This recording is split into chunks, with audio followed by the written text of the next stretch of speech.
respondió Abraham a su hijo: Dios proveerá. Dios proveerá de cordero. Y es interesante porque esta oración, Dios proveerá de cordero, veíamos que tiene dos connotaciones en el original. Y la primera es que Dios proveerá de un cordero para el holocausto. Y la segunda es que Dios se proveerá como cordero para el holocausto. Y preguntaba yo el domingo, ¿cuál de las dos aplica? ¿Cuál de las dos aplica? Dios se proveerá de un cordero para el holocausto y Dios se proveerá como cordero para el holocausto. ¿Cuál de las dos aplica? Y veíamos el domingo que aplicaban las dos. Las dos. No aquí, sino tiempo después. Tiempo después. Y algo que yo les he recalcado durante estas predicaciones es que este capítulo es un presente y un futuro al mismo tiempo. Maneja un paralelo de presente y futuro. Un actuar de un padre y un actuar de un hijo al mismo tiempo, el actuar de un padre y el actuar de un hijo. Y teniendo esto en mente, vamos a leer desde el versículo 9 hasta el versículo 12. Oramos e iniciamos. Dice: y cuando llegaron al lugar que Dios le había dicho, edificó allí Abraham un altar y compuso la leña. Y ató a Isaac su hijo y lo puso en el altar sobre la leña.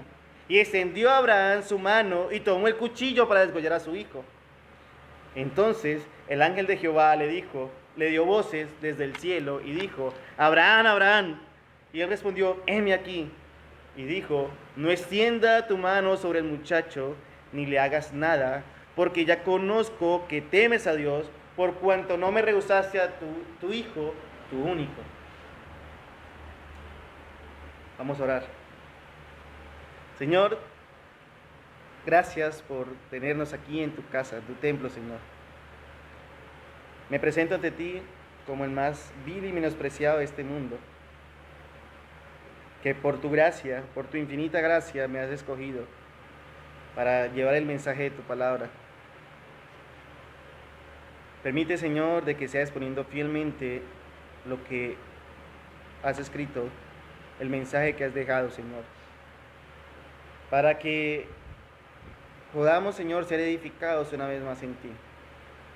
Por favor, te lo pido, en nombre de Jesús. Amén y amén. En esta semana me preguntaron que si iba a acabar el capítulo, pero que lo iba a acabar el domingo. Yo le dije, no, ya el capítulo lo acabo el jueves. Pero interesante es que este capítulo es tan rico que cada vez que yo me sentaba a estudiarlo, sacaba más y yo decía, no, o sea, es imposible acabarlo en el jueves. Y más esta sección que vamos a iniciar hoy. Acordémonos que el título general del capítulo se llama Una fe probada. Una fe probada. Y lo interesante es que siempre se enfoca es en Abraham. Pero vemos que también la fe probada, ¿para quién fue? Para Isaac. Para Isaac. Claro, el personaje principal, el de la narrativa general, es pues, Dios hablando con Abraham. Dios le pide el sacrificio a Abraham de su hijo, su único hijo, su hijo amado. Vemos que Abraham prepara todo sin dejar nada en el vacío, sin que, se me olvidó, se me quedó. No, era un camino de 3 días. Abraham obedece ese camino de 3 días. Durante ese camino su hijo, es literal, en su mente estaba muerto. Para Abraham ya estaba muerto, ya lo había ofrecido como sacrificio. Desde que se levantó muy temprano, antes de que el sol saliera, a preparar el asno, todas las cosas, ya él había matado a su hijo porque sabía que iba a hacer. Y uno dice, sí, esa fe enorme, y amén. Una fe probada y una fe que responde a ese llamado de Dios. Y es interesante porque Dios lo llama y le dice, heme aquí, el versículo 1, sin saber qué era lo que Dios le iba a pedir. Y ese heme aquí veíamos que transfiere es, ordena que yo obedezco. Ordena que yo obedezco. Y no sabía que Dios le iba a pedir. ¿Y qué hace Abraham? Dios ordena, él obedece. Cuando iba camino con su hijo, pues su hijo le habló y le pregunta, bueno padre, llevamos todo, ¿dónde está el cordero? Y le dice, Dios proveerá de cordero. Ahí entiende Isaac que el que iba a ser sacrificado era él. ¿Y por qué llegamos a esta conclusión? Por el versículo 9. Y entramos en materia. Dice: y cuando llegaron al lugar que Dios le había dicho, edificó allí Abraham un altar y compuso la leña y ató a Isaac su hijo y lo puso en el altar sobre la leña. Recordemos que Isaac tenía aproximadamente 15 años. Abraham ya tenía una edad de 115 años aproximadamente. O sea, Isaac no era un niño, no era un bebé que podían dominarlo fácil. Además tenía fuerza. ¿Por qué razón? Porque cargó la leña del altar loma arriba. Eso no es fácil. O sea, sí tenía fuerza. Pero antes de verlo, vamos a ver qué pasó. Llegaron al lugar. Camino de 3 días, comenzaron a subir a la montaña. Dios le dice: aquí es, listo, llegaron. Aquí vemos cómo tanto Abraham como Isaac se somete a Dios. ¿Por qué razón? Porque cuando llegan al lugar, lo primero que hace Abraham, ¿qué es? Edificar allí un altar. O sea, lo primero que hace Abraham cuando llega al sitio que Dios le ordena es edifica el lugar en el cual iba a matar a su hijo. Suena duro, ¿cierto? Y es un capítulo duro. Y uno dice: qué obediencia de este hombre. O sea, por la mente de Abraham no se le pasa pedirle a Dios que no lo haga. Vemos un sometimiento tal que no intercede a Abraham para que no pase este sacrificio, sino que llega, edifica. Lo interesante es que lo edifica él solo. Isaac no le colabora en la edificación del altar, porque él sabía que la petición se la había hecho Dios a él. Por eso él edifica el altar, él compone la leña, la pone sobre el altar, él hace todos los preparativos para el sacrificio. Hasta este momento, pues nosotros sabemos el final de la historia, de este capítulo, pero Abraham no la sabía. Hasta este momento no vemos a un Abraham como que, bueno, Señor, ya la broma estuvo buena. Señor, ya llegué hasta aquí, ya, muéstrame dónde está el cordero. No, nada. Nada, la fe de Abraham sigue intacta, intacta. O sea, en su mente sí o sí estaba el ofrecer a su hijo. Ahora veamos a Isaac. ¿Qué hace Isaac frente a este panorama? Frente al panorama de que iba a ser asesinado por su propio padre. ¿Qué hizo Isaac? La pregunta es: ¿qué hubiéramos hecho nosotros en ese caso? Corro. Como se utiliza la frase, paticas, ¿para qué las tengo? Muy probablemente hubiéramos huido, hubiéramos corrido. Muy probablemente hubiéramos peleado con el padre. Hubiéramos forcejeado. Pero vemos algo interesante aquí, Isaac, y es que esperó. Quieto. O sea, es una figura tal que vemos una quietud de Isaac que se deja atar de su padre, se deja poner sobre el altar de la leña, no hace nada sino esperar.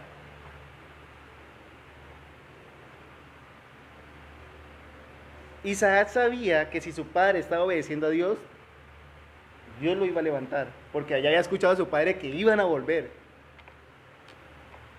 ¿Cómo? No, es algo imposible. Pero él espera pacientemente. Fue obediente, es aquí lo interesante de Isaac, que fue obediente hasta el final. Claro, Isaac no sabía que Dios lo iba a detener a Abraham, tampoco lo sabía. O sea, en la mente de Isaac ya se había entregado a la muerte. Fue obediente hasta el final. Fue obediente a tal punto que no puso ninguna resistencia, sino que siguió las órdenes de su padre. Y uno dice, qué fe la de este muchacho. Y qué figura tan espectacular la de este muchacho. Porque Isaac es una figura, en este momento es una figura totalmente de Cristo. ¿En qué sentido? En esa obediencia hasta la muerte en Cristo y muerte de cruz. Vemos que Cristo no puso resistencia alguna. Y vamos a ir a 3 citas. Charo me ayuda con Filipenses 2:8. Por acá la familia Macana me colabora con Juan 6:37 al 40. Por acá la señorita Mabel me colabora con Lucas 22:42. Lo interesante es que es una figura tal en Cristo que Cristo fue obediente hasta el final. O sea, no hubo ninguna resistencia, sino que vino, se sometió y estuvo obediente hasta el final. Filipenses 2:8. Y estando en la condición de hombre, se humilló a sí mismo, haciéndose obediente hasta la muerte y muerte de cruz. Gracias. El apóstol Pablo en la carta a los Filipenses muestra, desde el capítulo 2, desde el versículo 5 en adelante, muestra los 3 estados de Cristo. Y lo interesante es que en el estado de humillación, o sea, en el estado de hombre, dice que se sometió a su Padre a tal punto de obediencia que fue hasta morir. Y Cristo sabía que Él debía ser entregado. Él lo sabía. Él sabía que cuando cumplió el tiempo y llegara aquí a esta tierra, pues lo único que le esperaba a Él era ¿qué? La muerte. Y aún así, ¿qué hizo? Siguió el camino y fue obediente hasta el final. Familia Bacana, 6 del 37 al 40, San Juan. Evangelio según San Juan. Cuarto libro del Nuevo Testamento. Listo, mientras tanto, Lucas. No, Juan 6. Sí, del 36 al 40. Lucas 22:42. 6 del 37 al 40. Dice Lucas 22:42, diciendo, Padre, si quieres, pasa de mí esta copa, pero no se haga mi voluntad, sino la tuya. Amén. Palabras del mismo Cristo en esa última instancia de su vida. Lo interesante es que se somete hasta el final. ¿Por qué razón? Teniendo poder Él para librarse de la muerte, por ser Dios. Teniendo Él el poder para librarse de la muerte, pero se sujeta y se somete, es la voluntad de su Padre. Y clama, Padre, si es posible, pase de mí esta copa. En su humanidad, en su angustia. Pero lo hermoso es la respuesta que Él mismo da. No se haga mi voluntad, sino la tuya. Lo interesante es que muchas veces cuando nosotros oramos, siempre queremos es que Dios se someta ¿a qué? A nuestra voluntad. Y ahí está el error. Isaac se somete a la voluntad de Abraham y de Dios. Cristo vemos que se somete a la voluntad de ¿quién? De su Padre, hasta la muerte y muerte de cruz. Juan 6, del 37 al 40. Todo lo que el Padre me da, vendrá a mí, y al que a mí viene, no le he hecho fuera, porque he descendido del cielo, no para hacer mi voluntad, sino la voluntad del que me envió. Y esta es la voluntad del Padre, el que me envió, que de todo lo que me dieren, no pierda yo nada, sino que lo resucite en el día postrero. Y esta es la voluntad del que me ha enviado, que todo aquel que vea al Hijo y cree en él, tendrá vida eterna, y yo le resucitaré el día postrero. Gracias.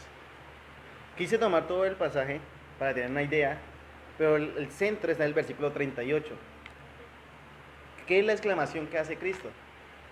Yo no vine a hacer mi voluntad, sino a hacer la voluntad del que me envió.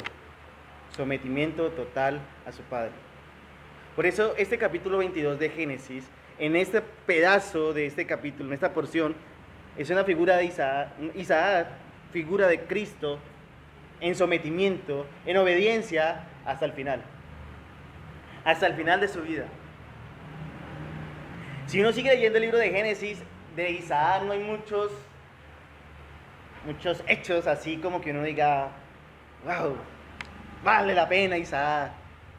Claro, es un patriarca porque hizo esto, aquello. Uno menciona a Abraham y uno dice, sí, Abraham puso su mirada en Dios, Abraham dejó su tierra y su parentela, Abraham hizo esto, Abraham hizo aquello, Abraham fue obediente a ofrecer a su hijo y todo esto. Pero Isaac uno dice, ¿qué? Pero aquí está la prueba de Isaac también.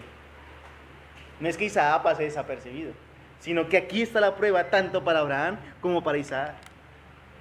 Obediente, sometido a la voluntad de su padre. Sometido a tal punto que él sabía que sí o sí, al ser atado en sus manos, en este caso la figura es atado pies y manos, lo único que le esperaba era la muerte. Lo único. ¿Y qué hizo? Esperó. Esperó pacientemente. Nosotros somos muy impacientes. Y algo que nos falta es este comportamiento. Someternos a la voluntad del Padre y al mismo tiempo saber esperar en la voluntad del Padre. Tanto Abraham como Isaac esperan. Van actuando. Dios ordena, ellos van actuando. Pero van actuando al mismo tiempo, también van esperando la respuesta de Dios. Abraham tenía la fe puesta, y veíamos en Hebreos, diciendo, Dios es poderoso para levantarlo de entre los muertos y dámelo otra vez. Isaac conocía a Dios por todas las enseñanzas de su padre. Y puso la confianza. Si mi padre lo está haciendo, Dios me va a levantar. Versículo 10 de Génesis 22. Y extendió Abraham su mano y tomó el cuchillo para desgollar a su hijo. Este punto es el clímax del capítulo, de todo el capítulo. Porque todo había pasado ya en la mente de Abraham. Había hecho todos los preparativos, todo, pero todo estaba en la mente de Abraham. Él ya había sacrificado a su hijo. Pero aquí el versículo 10 ya iba a hacerle el acto. Sí o sí ya lo iba a hacer. Su hijo atado, puesto sobre el altar, coge a Abraham el cuchillo y ya estaba listo para desgollarlo. Lo interesante es que Abraham estaba totalmente dispuesto para hacerlo. Abraham no estaba como que, bueno Dios, aquí voy, a la 1, a las 2, cuando quiera me detienes. No. Señor, mire, ya lo estoy acercando al cuello de mi hijo. ¿Por qué tardas tanto? ¿Por qué? No, nada. Abraham extiende su mano, toma el cuchillo para desgollar a su hijo. Abraham tenía su fe puesta en Dios, que tiene la capacidad de resucitar a su hijo. Punto. ¿Quién de nosotros ha pasado por una prueba similar? ¿A quién de nosotros nos ha pedido ser sacrificados nosotros como hijos y a un padre que sacrifique a un hijo? ¿Quién? Ninguno. Ninguno. Este es un caso único, irrepetible en toda la Biblia. Ninguno. Por esto no estoy diciendo que nosotros no pasemos pruebas. Sí, pasamos pruebas. Pero sí quiero que miremos la magnitud de la prueba que estaba pasando Abraham. Y aún así su fe seguía puesta en Dios, intacta. Intacta. No duda ni un segundo de que Dios es poderoso para resucitar a su hijo.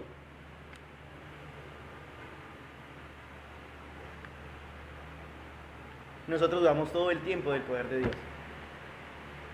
Todo el tiempo del poder de Dios dudamos. Y tratamos de hallar salidas, soluciones por nuestras fuerzas, nos desgastamos en todos los métodos posibles. Y la respuesta es simple. Buscad primeramente el reino de Dios y su justicia, y todas las demás cosas vendrán por añadiduras. ¿Qué hacemos nosotros? Buscamos las añadiduras. Al buscar las añadiduras dudamos del poder de Dios. Dudamos del poder de Dios. Ay, Dios. Pero si somos muy dichosos en decir, es que Dios es mi Padre y yo soy su Hijo. ¿Sí? Y en el momento de la prueba, ¿dónde está tu fe? Al iniciar este capítulo yo les decía, toda nuestra vida vamos a pasar pruebas, porque Dios prueba nuestra fe. Pero también les decía que Él prueba nuestra fe para nuestro propio beneficio. ¿Por qué razón? Porque nos deja ver dónde está puesta nuestra fe. Lo primero. Y lo segundo, porque ejercita nuestra fe. Y vemos que aquí Abraham tenía la fe intacta, puesta en Dios. Dios iba a resucitar a su hijo. ¿Cómo? No lo sabía. No lo sabía. Y lo interesante es el punto como lo tenía que dejar a su hijo, picado en pedazos y dejar que el fuego lo consumiera. Literalmente polvo y ceniza. Y ahora sí, sabía que Dios lo iba a resucitar. Por eso lo iba a hacer. Dios es poderoso. Dios es poderoso.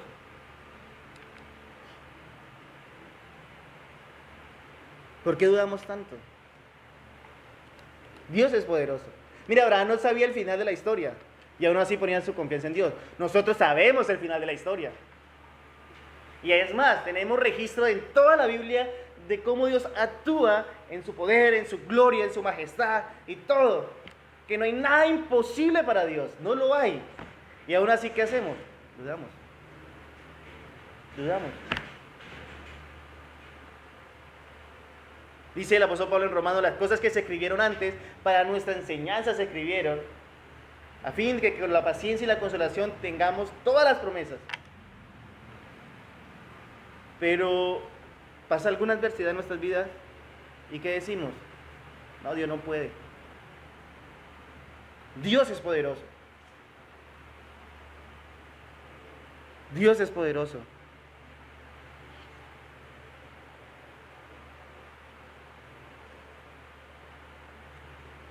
Versículo 11.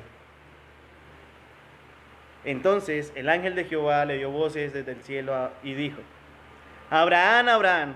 Y él respondió, heme aquí. Lo bonito es la capacidad de Abraham de identificar la voz de Dios.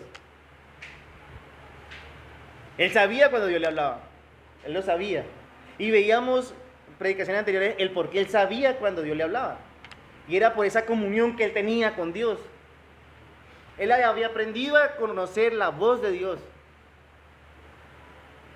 Por allá el salmista dice, mis ovejas oyen mi voz, ¿y qué hacen? Y me siguen. Y me siguen. Juan también lo toma el pasaje, el mismo Cristo lo toma. Mis ovejas oyen mi voz y me siguen. Abraham había aprendido a identificar la voz de Dios. Y apenas le habla, él responde, heme aquí. Él no sabía que le iba a pedir el Señor otra vez. No sabía. La primera vez que le respondió, heme aquí, ¿qué le pidió? Entrégueme su hijo en holocausto. Aquí la segunda vez lo llama y él simplemente responde, heme aquí, dispuesto estoy. ¿Qué ordenas para yo obedecer? ¿Qué ordenas para yo obedecer?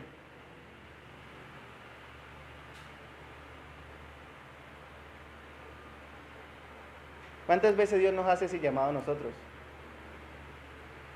¿Y cuántas veces nosotros respondemos, heme aquí? Sabemos que Dios no hace ese llamado como lo hizo con Abraham de forma audible, pero lo hace cada vez que nos enfrentamos a las Escrituras. Cada vez que vamos a ella, cada vez que la escudriñamos las Escrituras, nos está dando órdenes.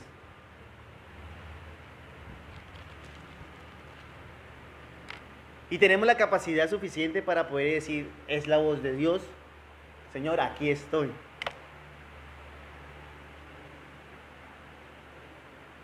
O simplemente cuando nos vamos a ella, la tomamos como un libro más.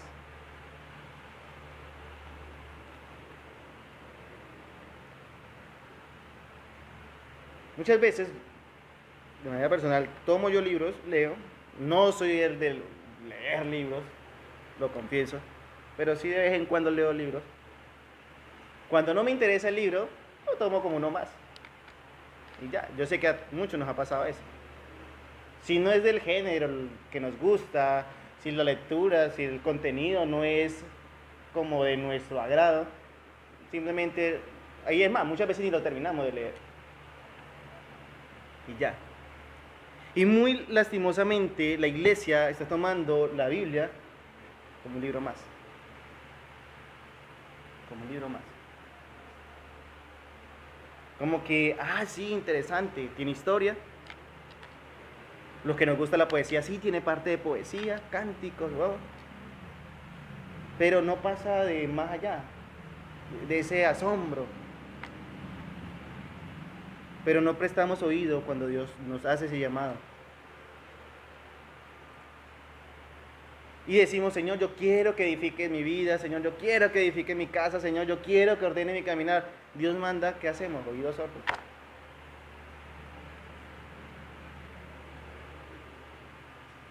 Es interesante porque estas respuestas de Abraham identifica de que sí conocía a su Dios y que estaba dispuesto a obedecer a su Dios, sí o sí. ¿Qué tan dispuestos estamos en obedecer a nuestro Dios? Tengamos presente, el primer heme aquí que Abraham le dice a Dios, le pide a su hijo. Él no sabía que le iba a pedir ahora con ese heme aquí. Solamente escucha el ángel de Jehová y él responde, heme aquí. Versículo 12. Y dijo, no extienda tu mano sobre el muchacho ni le hagas nada, porque ya conozco que temes a Dios, por cuanto no me rehusaste tu hijo, tu único. Y aquí vuelve todo a la forma racional de este capítulo. La petición que Dios le hace a Abraham es una petición irracional y veíamos el por qué es una petición irracional. Pero aquí ya vuelve como que la razón de ser de Dios. No mate al muchacho. No lo hagas. Primero, pues Dios no pide sacrificios humanos. No lo pide. Está en contra. Segundo, está en contra de la voluntad de Él mismo. Está en contra de su voluntad. Tercero, pues Dios es fiel para cumplir su promesa. Aunque Abraham sabía que Dios tenía el poder de resucitarlo. Pero no estaba pidiendo a Isaac. Estaba pidiendo simple y llanamente obediencia. Obediencia. Me gusta mucho el pasaje de 1 Samuel 15:22, que lo estudiábamos el domingo. Cuando Samuel, el profeta Samuel, le hace ese enfrentamiento a Saúl. Y le dice a Samuel, ¿se complace Jehová tanto en holocaustos y víctimas como en que se obedezca la palabra de Jehová? Ciertamente el obedecer es mejor que los sacrificios y el prestar atención que la grosura de los carneros. Y aquí vemos que Dios, ¿qué ve en Abraham? ¿El sacrificio que iba a hacer con su hijo? ¿O la obediencia al llamado de Dios? La obediencia, punto. Él ve eso, esa obediencia. O sea, no le negó lo que más amaba, sino que fue a tal punto de entregarlo en su mente. Ya lo había matado, ya estaba muerto Isaac, y ya lo iba a ejecutar en su forma física.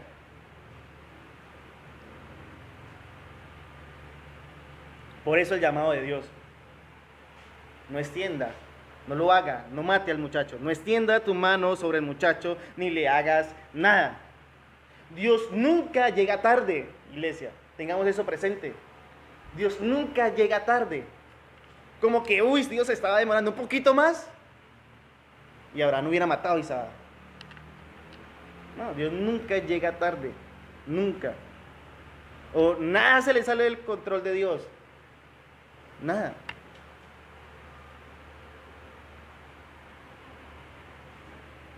Dios siempre llega en el momento y el tiempo exacto. Y Dios siempre llega con la salida que necesitamos. Siempre. ¿Qué es lo que tenía pensando Abraham? La muerte de su hijo. ¿Cuál fue la salida? No lo mates. Simple. Dios siempre llega en el momento exacto y con la salida que nosotros necesitamos.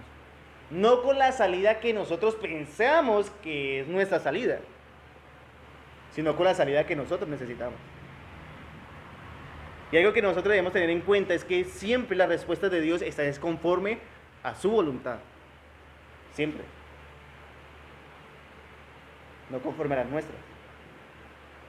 Nosotros pensamos tener el control de nuestras vidas, nosotros pensamos tener el control de las circunstancias, nosotros pensamos tener la razón en todo lo que nos está pasando y vemos que estamos con 1000 problemas y tenemos la salida para todos los 1000 problemas, pero vemos que esas salidas que nosotros planeamos, ninguna sale y decimos, pero ¿por qué, Dios mío? ¿Por qué tardas tanto?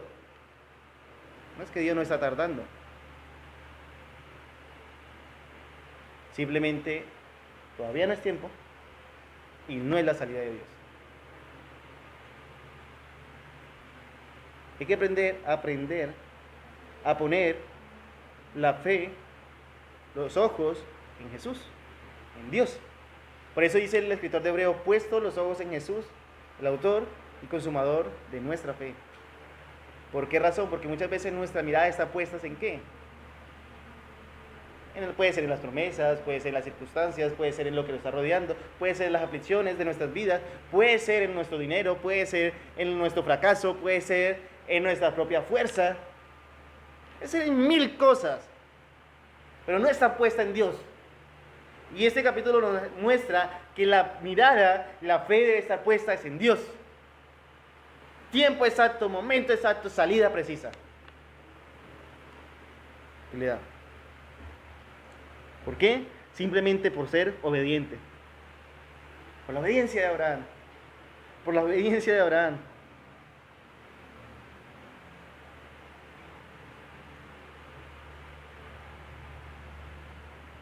Para ir terminando, ¿qué podemos aprender de esta porción? He puesto 4 aprendizajes sencillos, prácticos, directos, sin ningún rodeo. Lo primero que podemos aprender de este pasaje y de lo que llevamos de este pasaje, porque no lo hemos terminado, es saber esperar en Dios. Saber esperar en Dios. Bien dice el salmista, pacientemente esperé en Jehová y Él me libró de todos mis temores. ¿Qué hizo Abraham? Esperó y confió. Esperó y confió. ¿Cuánto tiempo esperó Abraham? 3 días. 3 días. Que veíamos que eran los 3 días más eternos que hubiera pasado en la vida de Abraham. ¿Por qué? Porque nos poníamos en el papel de Abraham. Cuando hay una tormenta en nuestra vida, los días se nos hacen eternos, más largo de lo normal. Y para Abraham veíamos que estos 3 días fue que su hijo murió, su hijo lo había sacrificado, lo había entregado a Dios, había sido obediente, o sea, los 3 días más largos. ¿Pero qué hizo? Esperó y confió. Esperó a tal punto que llegó hasta el sitio que Dios le había dicho que fuera. Preparó todo, él mismo. No solamente preparó las herramientas para llevarla al sitio, sino que en el sitio preparó el altar para sacrificar a su hijo. Y no vemos un renegar de Abraham en ningún momento. No lo vemos. No vemos las 2 preguntas que veíamos en las predicaciones anteriores. ¿Por qué? Y la segunda, ¿por qué a mí? ¿Por qué? ¿Y por qué a mí? Abraham no le dijo, Señor, ¿por qué a mí? Si ya me hiciste salir de mi hijo Ismael, ahora ¿por qué me vas a hacer matar a mi hijo Isaac?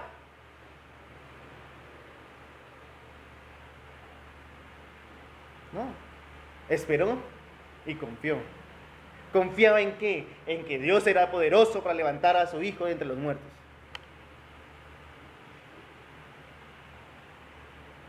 No sé si estemos pasando por una prueba en este momento en nuestras vidas, pero lo único que te puedo decir, amada iglesia, es que debemos que saber esperar y confiar en Dios. Pero mientras esperamos, no es un esperar como estamos en estos momentos, sentados, sin hacer nada. No. Ese esperar de Abraham que vemos en este pasaje es un esperar actuando. Es curioso porque muchas veces cuando uno dice estoy en sala de espera, está sentado, relajado, sin hacer nada, esperando nomás que lo llamen. Pero es que el esperar en Dios no es estar sentado, relajado, tranquilo, no. El esperar en Dios me lleva a actuar. ¿Actuar en qué? En obediencia. En obediencia. Dios, tú manda, yo actúo. El confiar en Dios me lleva a qué? A obedecer. A obedecer. A orar. A clamar. Aunque vemos que aquí Abraham no clama, no hace una intercesión, pero vemos que en su mente sí estaba clamando, como lo veíamos en Hebreo 11. ¿Por qué digo que en su mente sí estaba clamando? Porque veíamos en Hebreo capítulo 11 que dice que en su mente él sabía que Dios era poderoso para levantar a su hijo de entre los muertos. Estaba clamando. La pregunta es, ¿cuánto tiempo nosotros sacamos para orar?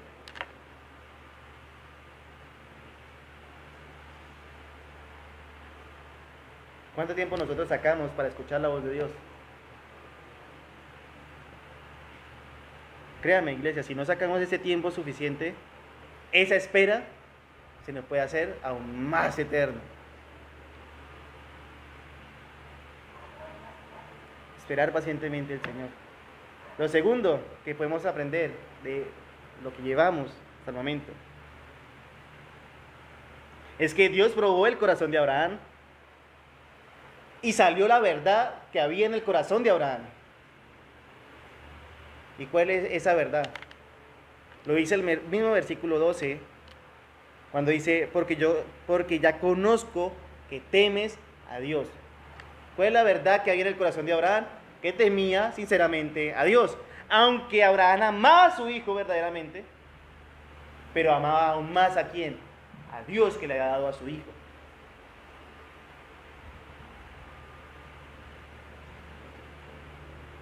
Si yo le pregunto la noche de hoy, ¿nosotros amamos a Dios? ¿Cuál es la respuesta? Normalmente todas las personas dicen, sí, amén, así es, claro que yo amo a Dios. Y muchas personas se me han ofendido en ocasiones cuando yo le hago la pregunta. Porque, y más cuando es dentro del mismo ámbito cristiano, se ofenden. ¿Con quién cree que está hablando?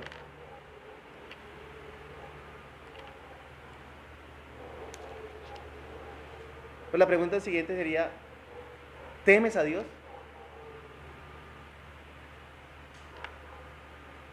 ¿Temes a Dios? Y ese temor que habla la Escritura, que lo habla aquí Moisés, cuando dice, porque ya conozco que temes a Dios, y se retoma en toda la Escritura, y Proverbios nos lo desmenuza tan bonito, ese temor al Señor no es un temor de miedo. No es que usted va por la calle y le salen unos asaltadores y temen. No es ese temor de miedo. Sino que ese temor que hace referencia a la Biblia, que nosotros debemos tenerle a Dios, es un temor de reverencia, obediencia. Esa palabra, porque ya conozco que obedeces a Dios.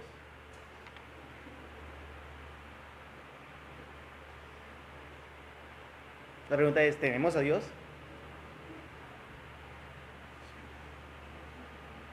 ¿Puede decir Dios de nosotros como dijo de Abraham? Esta declaración que Dios mismo hace de la persona de Abraham es una declaración única. No le hagas nada al muchacho porque ya conozco que temes a Dios. El mismo Dios le estaba haciendo esa declaración a Abraham. La pregunta es, ¿Dios puede decir eso de Charo, de Jordan, de Mabel, de Pedronel, de Gina Paola, de Doña Luisa, de Isa, de Lisbeth, de Doña María Luisa, de Stephanie, de Alonso, mía?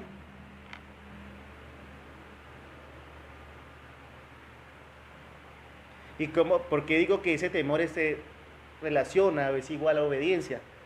como continúa el pasaje, por cuanto no me rehusaste tu hijo, tu único. ¿Qué le estaba pidiendo? Que lo entregara. Abraham obedeció.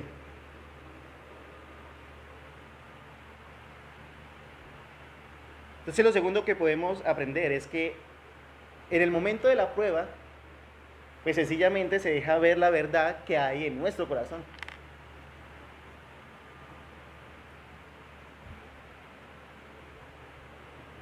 Por eso no nos entristezcamos, ni nos de rabia que cuando estemos pasando por momentos de prueba, ni culpemos a Dios, Dios si es malo conmigo, mire, tan bueno que soy yo.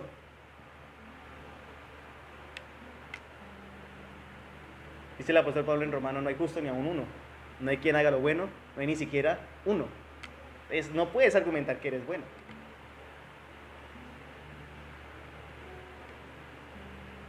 Sino que es un tiempo, el momento de las pruebas, es un tiempo donde podemos examinarnos a nosotros mismos. En ese esperar en Dios, nos sirve también para examinarnos a nosotros mismos.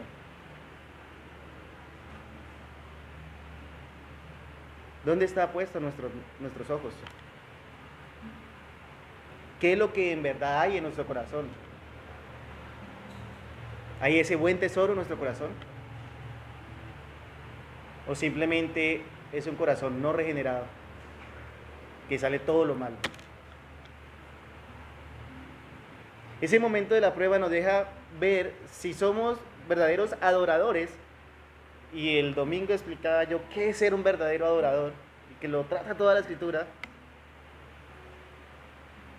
¿O somos unos fariseos hipócritas? Que muchas veces, por no decir casi siempre, terminamos siendo unos fariseos hipócritas. Que por fuera nos mostramos muy santos, muy puros, íntegros, que cumplidores de la ley. Pero por dentro somos sepulcro abiertos.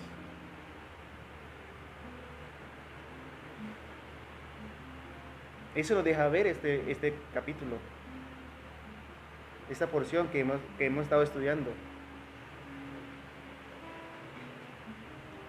De verdad, ¿qué hay en mi corazón? ¿Qué hay en mi corazón? ¿Está Dios en mi corazón? ¿O estoy yo en mi corazón?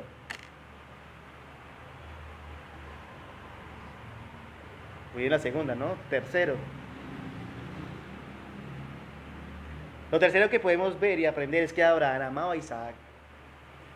Y es una declaración que el mismo Dios hace. Dégame a tu hijo a quien amas. Y es la primera vez que se utiliza esa palabra en toda la Biblia. Verdaderamente Abraham amaba a Isaac. Pero podemos aprender que verdaderamente conocía a Dios y amaba a Dios. Vea, Génesis es tan maravilloso que nos deja ver el esplendor de Dios, el esplendor de Dios. Y uno de los atributos que podemos ver en todo este capítulo es el poder de Dios. Y Abraham conocía muy bien ese poder de Dios. Lo conocía muy bien.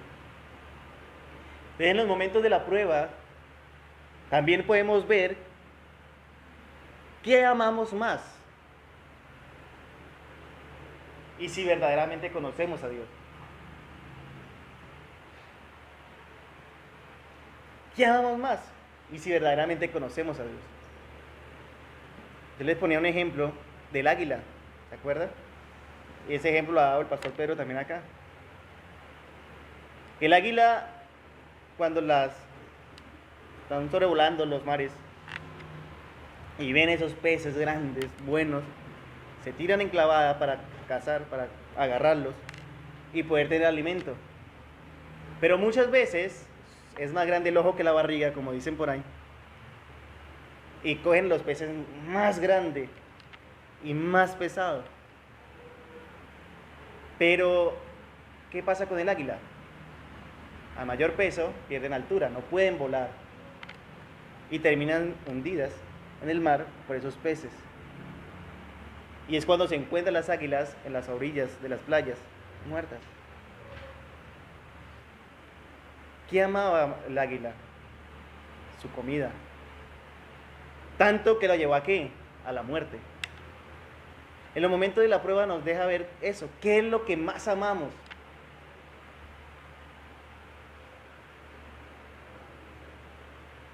Y podemos decir, por eso también nos deja ver pues, si somos fariseos y hipócritas, porque podemos decir todo el tiempo, yo amo a Dios, yo amo a Dios, yo amo a Dios, yo amo a Dios, pero en el momento de la prueba se puede mostrar un amor hacia un hijo. En el caso de Abraham se hubiera podido ver ese amor hacia su hijo en no entregarlo, en negárselo a Dios, pero vemos que no amaba, o sea, sí amaba a su hijo, pero amaba más a Dios y conocía a Dios, que era poderoso de levantarlo entre los muertos. No sé, cada uno de nosotros nos conocemos, qué es lo que amamos. ¿Y cómo podemos identificar qué es lo que más amamos? Pues sencillamente cuando lo ponemos esa cosa, por encima de los mandatos de Dios, de lo que Dios ordena. Y de esa manera estamos diciéndole a Dios, lo que tú dices no es verdad. O sea, también nos estamos dando cuenta que verdaderamente no conocemos a Dios. Es que yo, para salir de esto yo necesito hacer esto. Y no me queda tiempo de buscarte. No me queda tiempo de congregarme, no me queda tiempo de escudriñar las escrituras, no me queda tiempo para orar, no me queda tiempo para esto o aquello. Nos deja ver, en el momento de la prueba, qué es lo que verdaderamente amamos y si conocemos o no conocemos a Dios. Quiere que le diga algo, iglesia, que voy a tomar las mismas palabras que tomó el apóstol Pablo para la iglesia de Corintios. Y le dice el apóstol Pablo con qué tristeza, ustedes no conocen a Dios. Y para tristeza vuestra, lo digo. Podemos decir que conocemos a Dios, pero con nuestros hechos estamos negando que conocemos a Dios. Esos momentos de prueba son tan importantes en nuestras vidas y de tanto beneficio, porque nos deja examinarnos completamente cómo estamos con Dios. Y por último,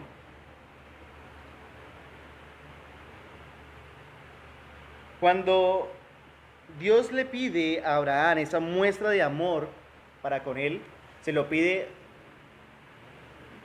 en el sacrificio de su hijo, de Isaac. Lo interesante es que cuando Dios muestra su amor para con nosotros los hombres, lo muestra entregando a su hijo, a su único hijo. Entonces en el momento de las pruebas, no reneguemos diciendo es que Dios ya no me ama, Dios ya no me escucha, Dios se ha alejado de mí, Dios esto, Dios aquello, porque fue tan grande su amor para con nosotros, en que siendo aún pecadores, Cristo murió por nosotros. Fue tan grande su amor para con nosotros que entregó a su Hijo.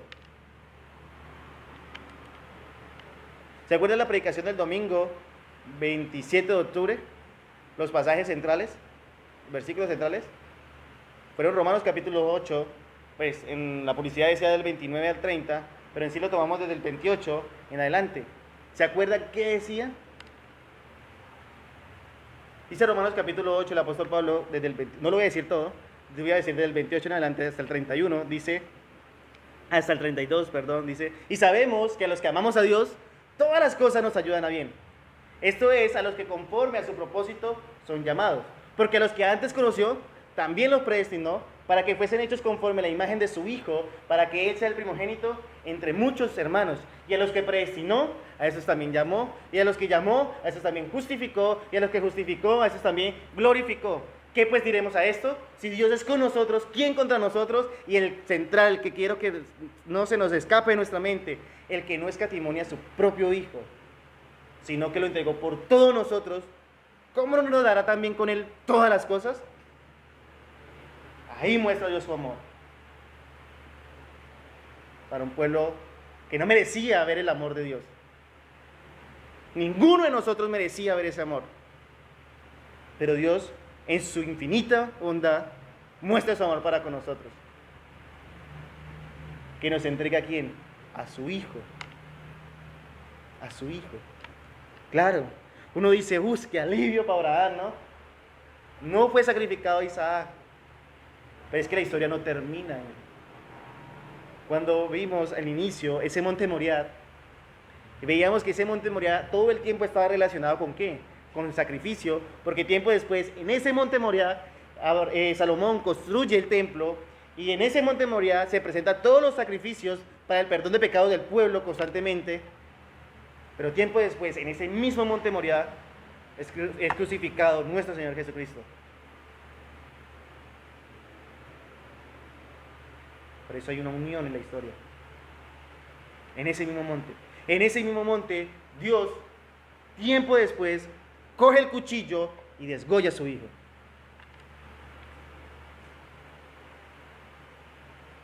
Isaac no debía ser sacrificado. No debía ser sacrificado. Por eso cuando dice que Dios proveerá de cordero, ¿se acuerdan las dos connotaciones? Dios va a dar un cordero y Dios se va a dar como cordero. Tiempo después lo hace. Dios dio el único cordero capaz de satisfacer por completo la ira de Dios. Una sola vez y para siempre. Pero al mismo tiempo, Él mismo se dio como cordero, haciéndose obediente hasta la muerte y muerte de cruz. Dios el Padre coja el cuchillo y mata a su Hijo. Y de esa manera Dios muestra su amor para con nosotros. Entonces nunca más digamos, Dios no me ama. Es que Dios no me entiende. Es que Dios se olvidó de mí. Porque solo Él hizo esa muestra de amor tan grande de ofrecer a su Hijo, su único Hijo, su amado Hijo, por rescate de todos nosotros. Y lo único que nosotros esperamos es ese momento de glorificación. ¿Junto con quién? Con su Hijo.